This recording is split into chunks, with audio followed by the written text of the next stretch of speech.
Ugochi, you can walk on the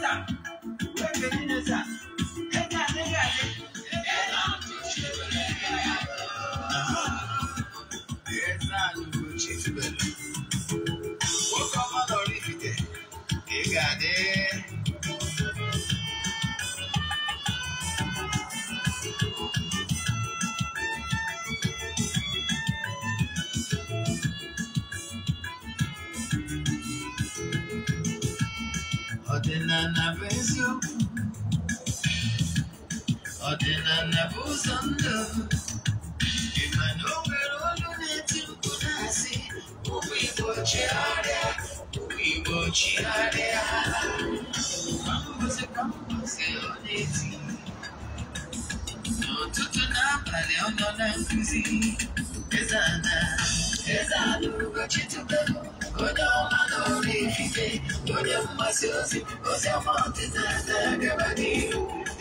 Ugochi tubelu,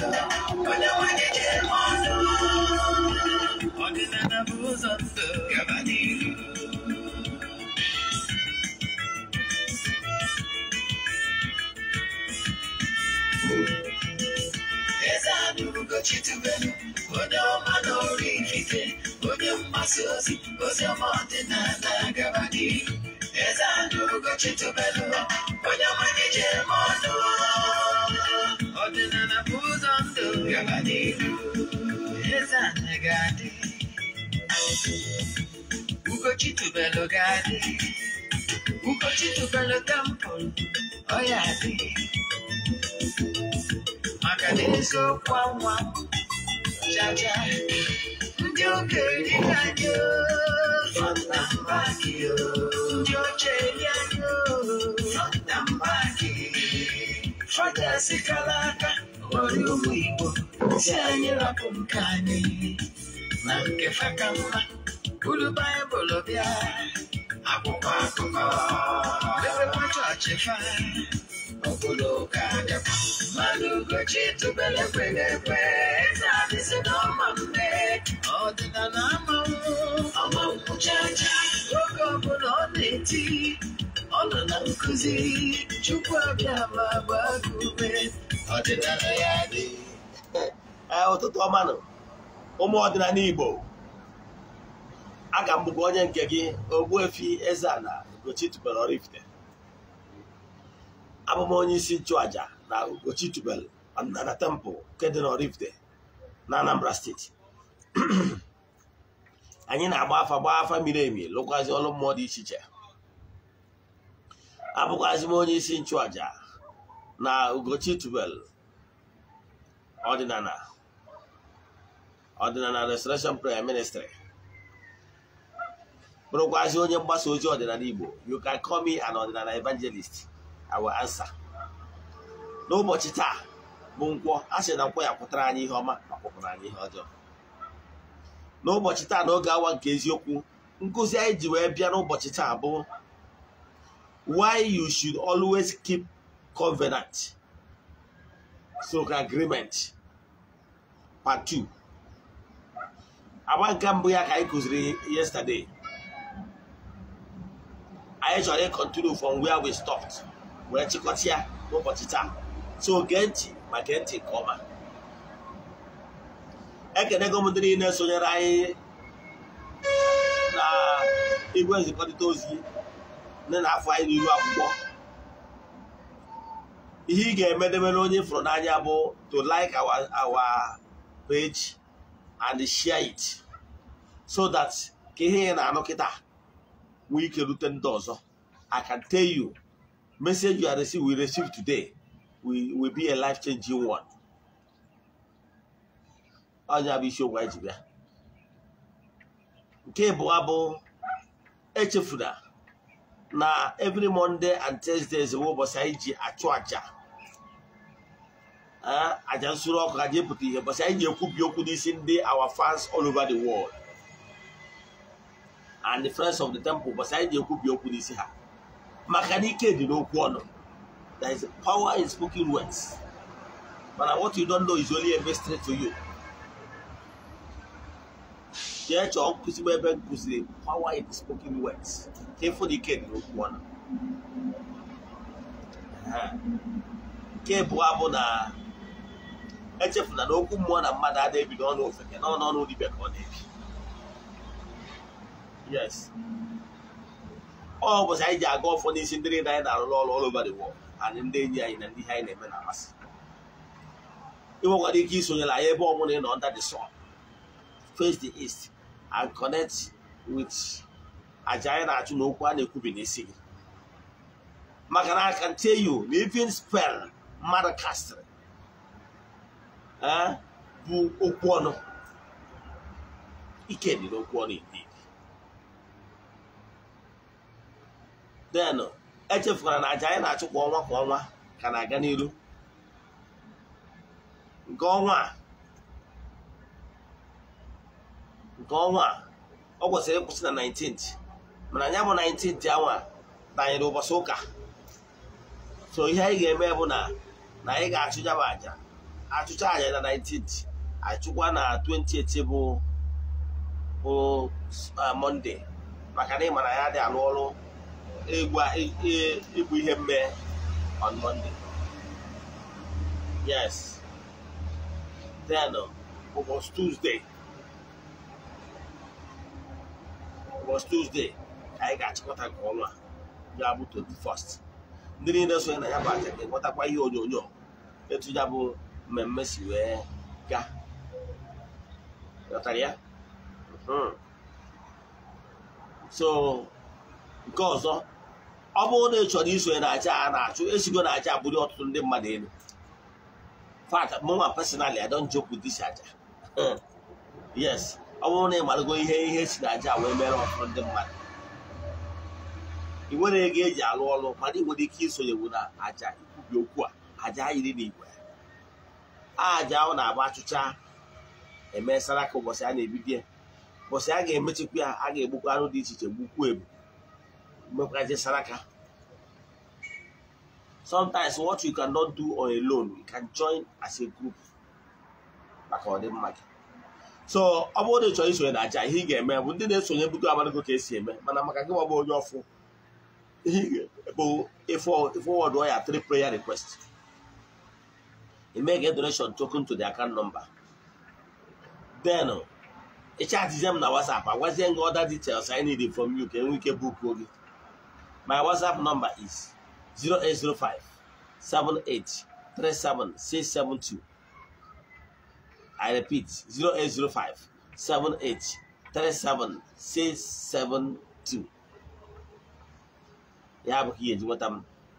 You can chat me, you can do video call, you can chat me anytime. Yes, if I'm not online at that moment, or maybe I'm online but I'll be busy. Yes,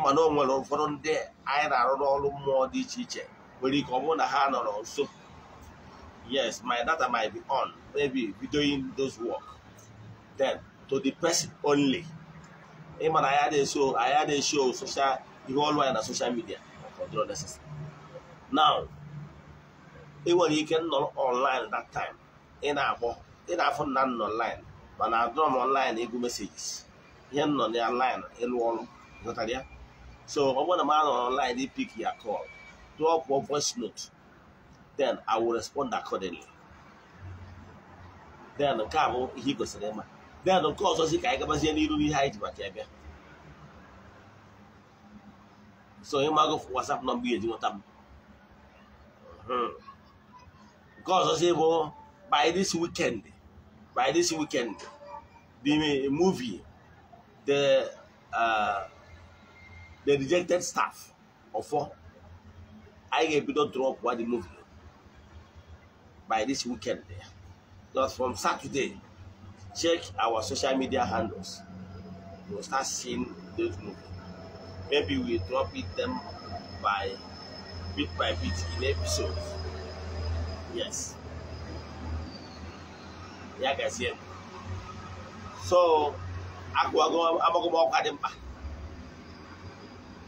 Echefukwana na I will remember I game na September 16th. Ya bụ mmemme bụ ụbọchị ejiri mmụọ nọ na temple ụfọdụ ime mmụọ nọ na temple ji eri ọta.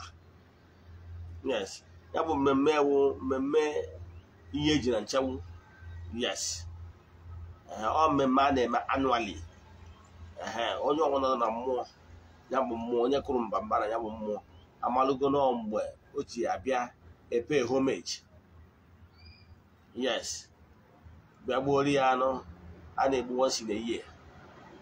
Ya ndị anọrọ nso mebi ndị nọ obodo tere aka amadogo na ha ga-ezikwa ozi etu ha si esi, so that ụbọchị enwe ike wee lụta ha wee chụkwa aja n'afa ha.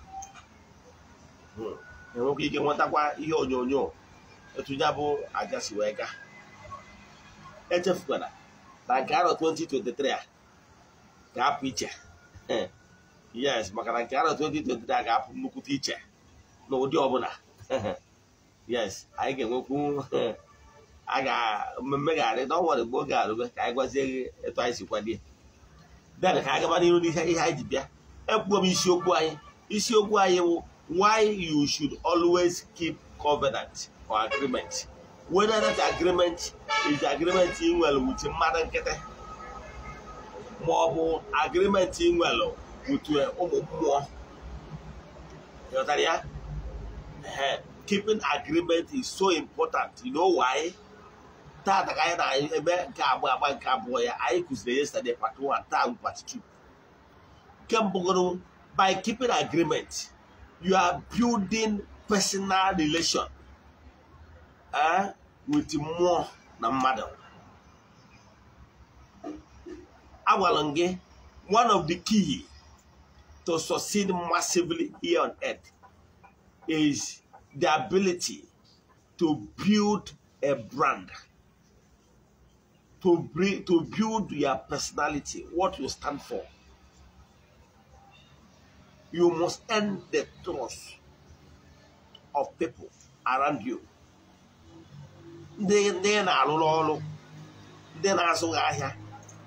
You must first of all build the capacity to trust.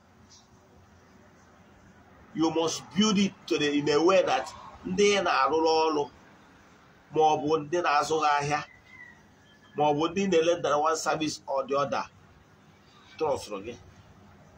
Very important, because without trust you can never be successful. Ọ bụgoro na ịbụ an importer, ị need ka ndị ya business associates trust gị maka na ịbụ onye na-edebe nkwa ọ bụ na ikwe. Even your banks, ọ bụ na ịbụ onye na-azụ afịa warranty ya niile na loan na bank. For you to maintain that relationship and that trust of your bank, you must be a person that normally keep agreements. Any agreement you entered into must be kept. More nature continue to build bridges, and there is success in building bridges, because when you are building bridges, you are expanding. Ihe ọpụta na ndị mmadụ na-afụta gị na ịdị worthy. If somebody nwere character gbara mpe, worthy of emulation. So what am I saying in essence? For you to be successful, you must be honest in any field you find yourself. Are you a trader? In akwalo ndị mmadụ eziokwu. You bụ onye ọrụ aka, in akwalo ndị mmadụ eziokwu. Maka na ị na-ediri ya. Ihe a gị na mmadụ kwuru. Kaba arụfụ n'imeri ya. By so doing, you build confidence, especially those things nọ n'aka gị.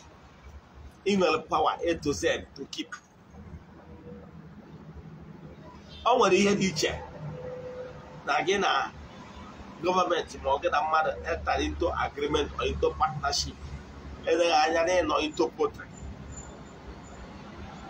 Then ịma na-enwere every chance na some of those birds might just die one day. Yes, Unforeseeable circumstances beyond their control. The person will understand. But then when ụfọdụ ihe dị n'aka gị, example, na-ewe trader, somebody will borrow from Ugwu Hausa or Abuja, give me a way bill. Give me a way bill, he get a better. You registered of him a way bill, he get a better. You never a way bill also, but with him all the way bill at all. More than giving a mother by into business contract. No more than business here got through. Meanwhile, percentage day to and I want percentage day to business guys here through the bro worker.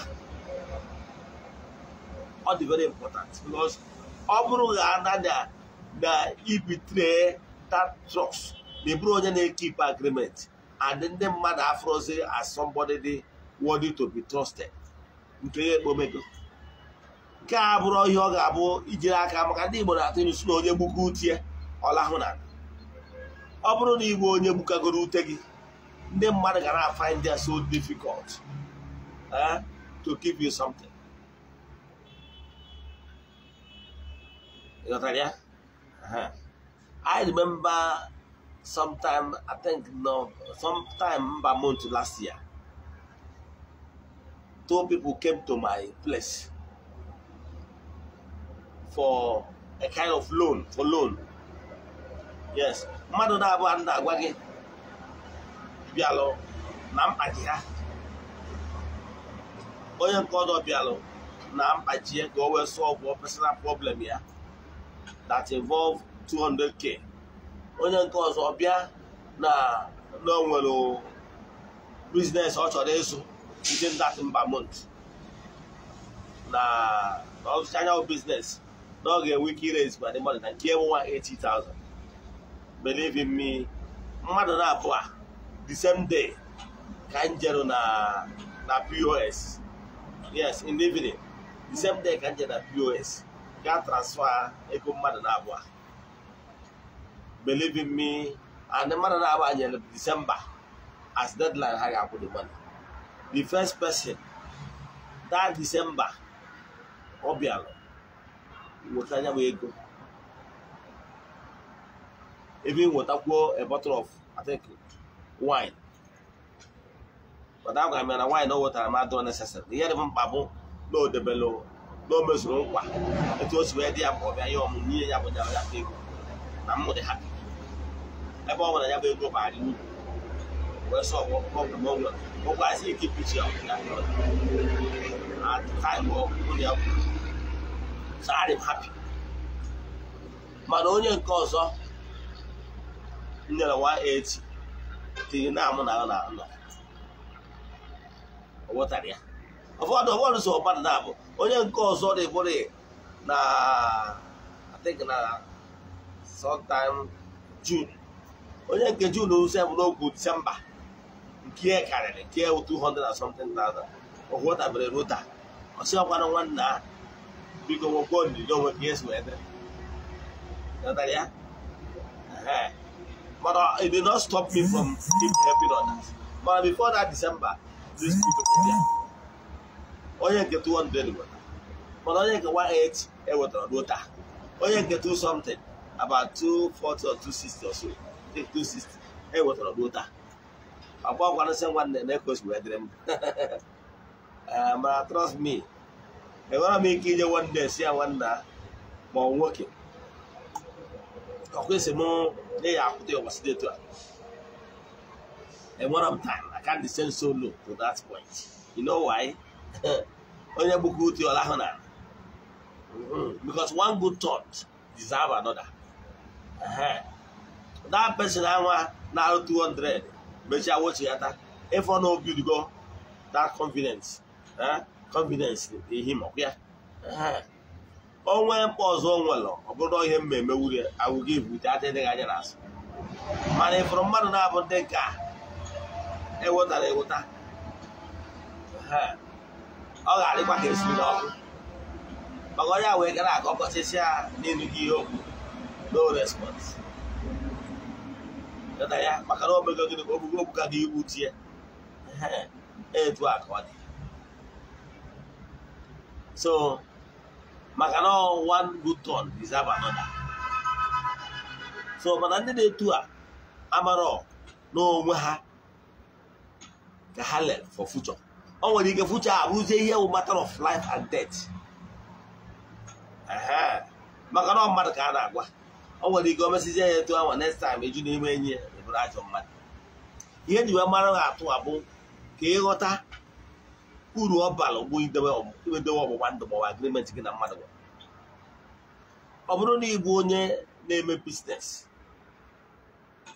wee yọọ adịmekwu atlasị ya ndị mbiere ego ka nke onwe onye nke ọzọ bịalụnụ ego ole ka o kwuru oke nke a bụ na ụkwụ ka ọ na-agba wee sido na ya emechaghị expenses na ọfọzi the last touch na 200,000 nke onye nke a bụkwarị na June ọ na-agba akwụkwọ na Ọgọst oke ọ na July ọ na-agba akwụkwọ na Ọgọst wee sị m onye 200 ka e wee metọkwa expenses gba nkwụ ya na ọ gbasizie nkwụ ya na Ọgọst ka enye m n'Ọgọst ahụ nyere m ya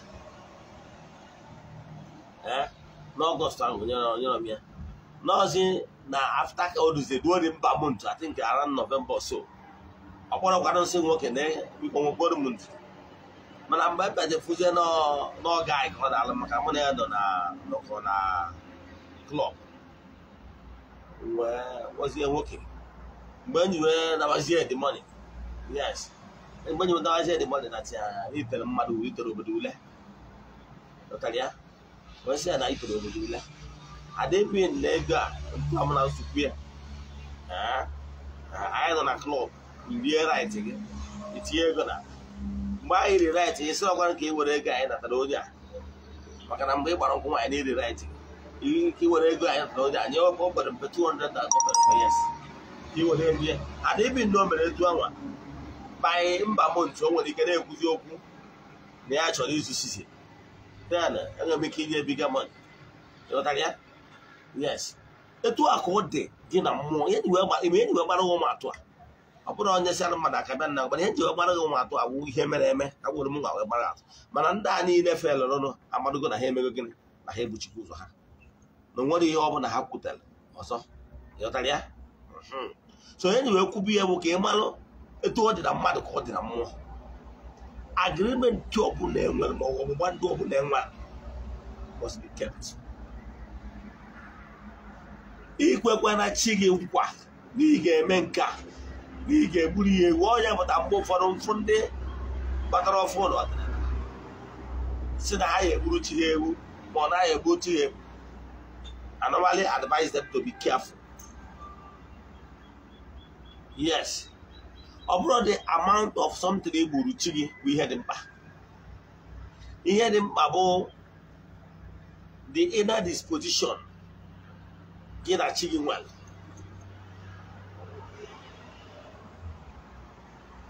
Etu gị na chi gị si wee dị bụ ihe dị mkpa. Etu isi wee na-emeso chi gị omume, etu isi recognize chi gị bụ ihe dị mkpa. Ị nwere ike ụchụ ọrụ akwụ amoosu ihe ndị ọzọ adịcha n'ụzọ gị ije gbuoru chi gị ewu igbuchara chi gị ewu igbe afọ ife ya ọka mmadụ nyere chi gị ọkụkọ maka na ara akpa na ala wee kpara ọfụ. So ihe dị mkpa bụ ọ bụrụ na constant ịbịa chi gị nso ịghọtara ya onye na-abịa nso o gosiri na emere ịvalụ ya maka ọ dị ka onye jigo ụgwọ. Ọ bụrụ na ndị a jigo ụgwọ na ọ na-abụ onye a nọ n'ọgbakọ Ogbuefi Eze-Ana mere na ngwa gị esi ebe ụgwọ is accepted. Mana ọ bụ ọzọ ifudo onye anyịra ada ọchị because ọtụtụ ndị mmadụ ejiga ka agbụpụ ụzọ ha echi o nwere ike si na mmadụ na-eme ya ma ọ nọ ọkụ ya na-eme ya ma ọ nọ ndị mmiri na-eme ya ma ọ na ya mara ihe mana onye nwa ji aka egbukọ utie. So avoid ya iji aka gị for any reason buka ute gị. Agreement ọnwụ na inwe uti mmadụ kaba arụ debie. Agreement ọnwụ na inwe maka uti mmụọ kaba arụ debie. ma ọ bụ agrimenti ọbụla onwe agrimenti ọbụla ndị nna gị ha ya ancestors ị mara ndị Igbo tụrụ si na onye maara nna ya mara ndị Igbo ọkwa ịgba agrimenti ọbụla ndị nna gị ha nwekọrọ otu ụmụ mmụọ kaba arụ furu idebere ya bụ agrimenti edeghị anya na ngwurube nna gị bụ ngwuru ebe e nwere ọfọ enwere ike enwere ọfọ ngwuru ma ọ enwere ọfọ okenye ma ọ enwere ọfọ ndị ichie mmanya egbukọtakwana gị ije mebie ọfọ ndị a ọ bụrụ na ị dịrọ interested mee as right nefu anya yọtara ya the same thing ọ bụrụ na mebi na be nna gị ọ bụrụ na enwere obi awụ obi ezumezu ị mara ihe ndị nna nna gị ha gudoro wee kpọkọọ ndị ichie ndị a na-afụrụ anya wee uwere ha obi a gwa ha nọ n'obi a ka ha ga-anọ wee na-atụ alo na-agba maka ọdịmma ezinụlọ ụlọ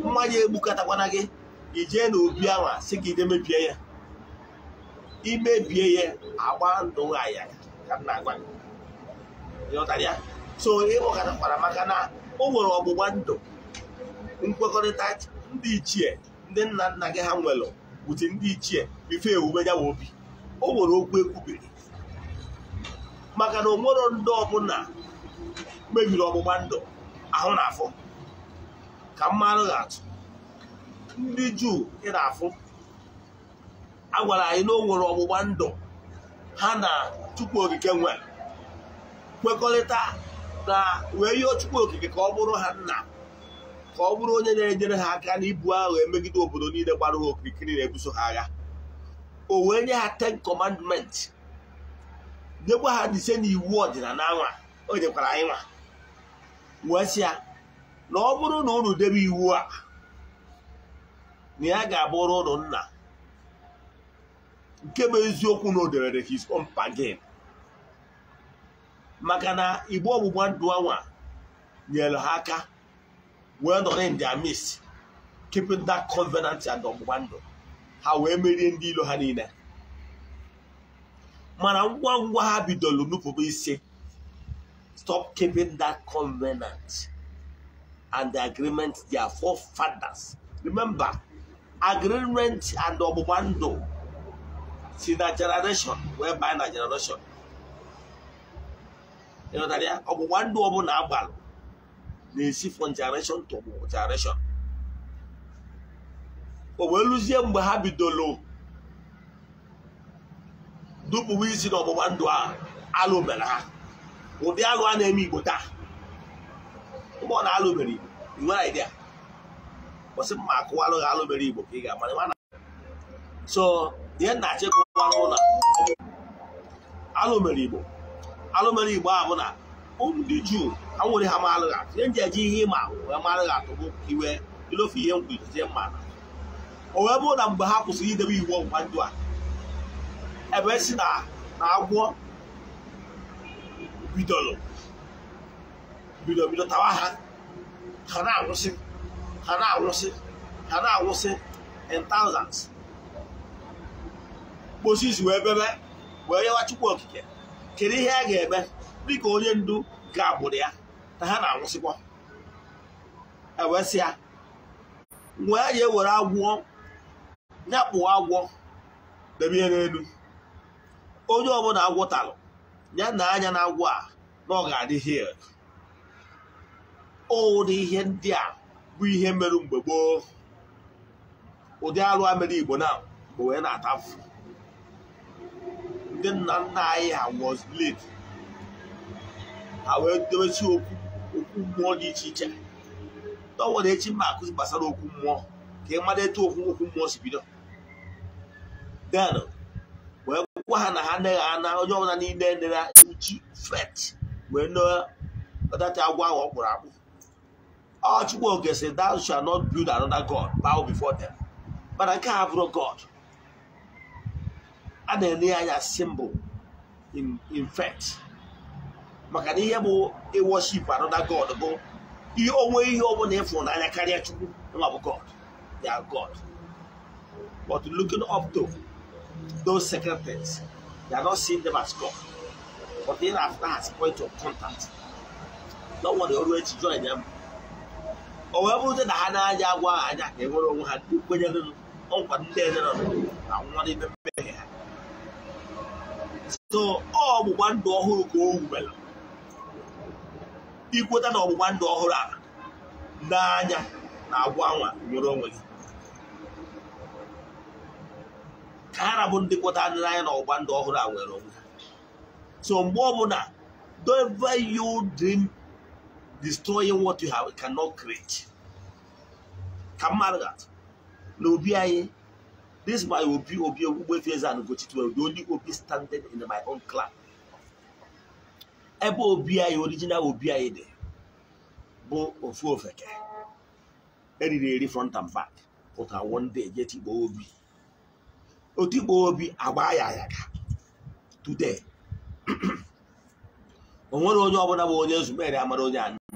It's my brother. Made matching all of my brother. But I'm making you home. On the rock hotel, yet not check a while ago. Well, be the way when Chiata Northern Anim, where you're my ancestors. Because I was trying to build bridges to make peace. Where do you actually have him? What's more meldo with the beach here? Now, the chair by as the secretary. Where we have where's her? Manchoro. Who no better me here, and most of what to her. Yes, even none of Burundi Chiano. Near okay. Near was okay in my temple. Where you have Sabico. Nanchok, I married me here. Munch also. That you more on July 18th. Now, July 18th, I went her for that July 18th hour. No one I had a Mike. Can look out by December 1, Sebia. Nam Galu hope and appreciation. One hapu, one agreement. Baby, nah. Would you go happen for Nambawa? Ego na pia. I go na pia testimonies here and there. People are dashing me money. You open until I got naga. Egobia. Well, Lubuna, the Togo, maybe. I look Luna before November. I was Subuno, Jessica date, December 1. Muhammad here was for keeping that their own bargain, part of the bargain. I'm Malo Haobi. I'm Malo Hamo 50 OP. None within our area. And then, how pure you be, a lawyer. Was it by concentration of that will be the New Year, first day of last year? Well, Pokwo, teacher Nina, teacher Wogan and teacher one, none of my clan. Didn't the family teacher rejected. Maki Nedi had front and back. Habiko. I pleaded with mercy for mercy. Where you has Habiko. Nata, Nanda had you apple. Nanda ever had no where that Tualoma or Demma. I is no lie. Habiko. How was even Namuga Buridi, now was Uzi or Mountain Anna. There me any never even zoom. Habiko. How goes him goes here my lineage. Well, now I can name you Hoka. They got area. Then for their own in return, the Hagi Buliayen. They got area. And believe in me, since that time they have been keeping their own part of him again.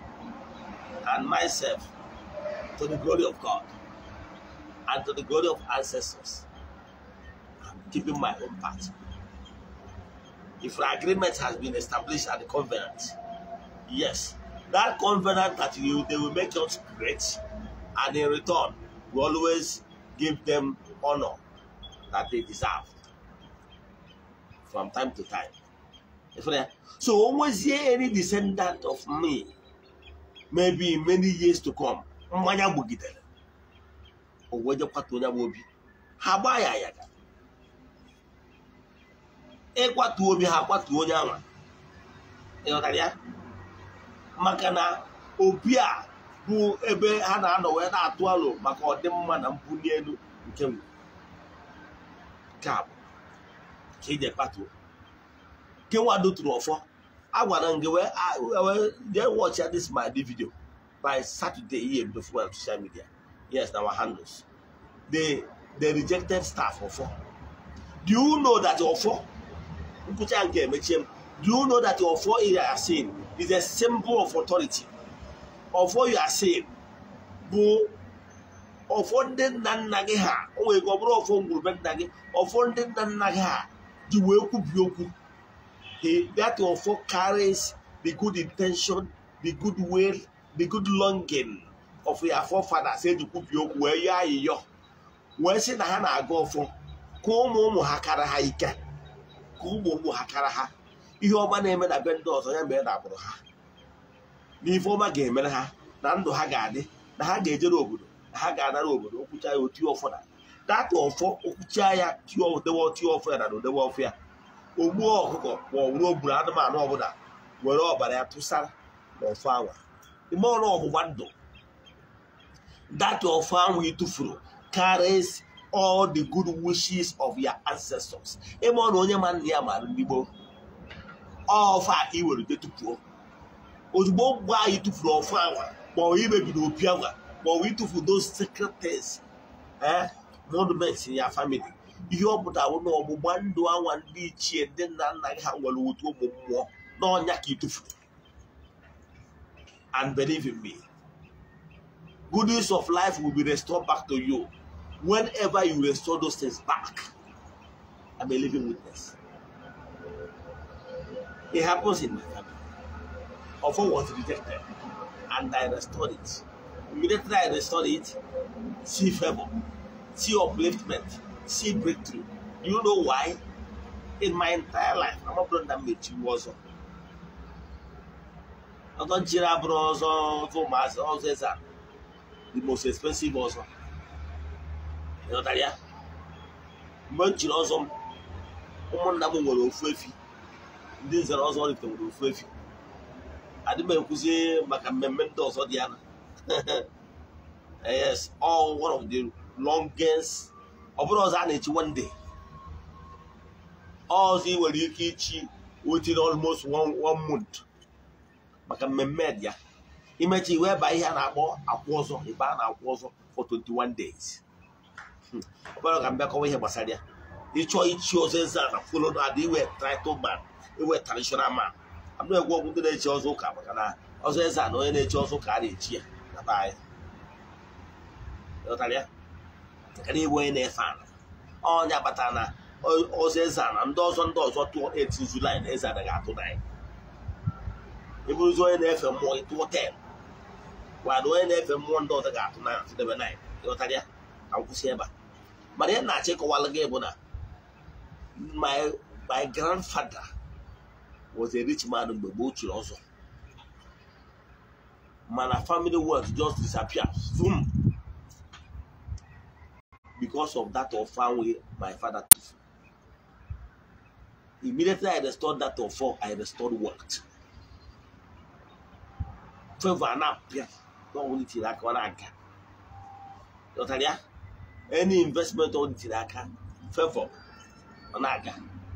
So then I check one again. All these are only any they may be can even go one governor. Whether more one to get a man even, or one to get more evil. Now, all your behalf or now, facing no more than then no, none did not know how you better one door. Half one. Macano one door than did not know even. One way you rude, yeah, one way game in 10 o'clock. All is on only lady. You were them maybe you are my girl. I will advise you to do the needful to restore that Obando. My God, the money. You want to do now, ma ọ bụ nkụzi ọbụla nkụzigo gboo ma ọ bụ ihe ọbụla na-agbagwoju anya, send ya message na WhatsApp 08057837672. I repeat 08057837672. In the next video, those are the end of n'aha Chukwu Okike nke pụrụ ime ihe niile, onye ike niile si n'aka ya bịa. Ekwuo m okwu ngozi n'isi ndị niile na-esonyere anyị n'oge awa nke eziokwu, ndị nọ n'oru na ndị nọ n'Igbo. Si ọma ka meela unu niile n'aha Chukwu Okike nke pụrụ ime ihe niile. Ife ọma dị iche iche ya mewela unu. Ndị niile ka ha ramụ ndị niile a na-apịawa azụ maka ihi na-emetọrọ ihe ọdịnala na omume nna ha. Ya kpee emebe edesi power to do the needful. N'aha Chukwu Okike nke pụrụ ime ihe niile, onye ike niile si n'aka ya bịa. Ya gazie n'ọfọ.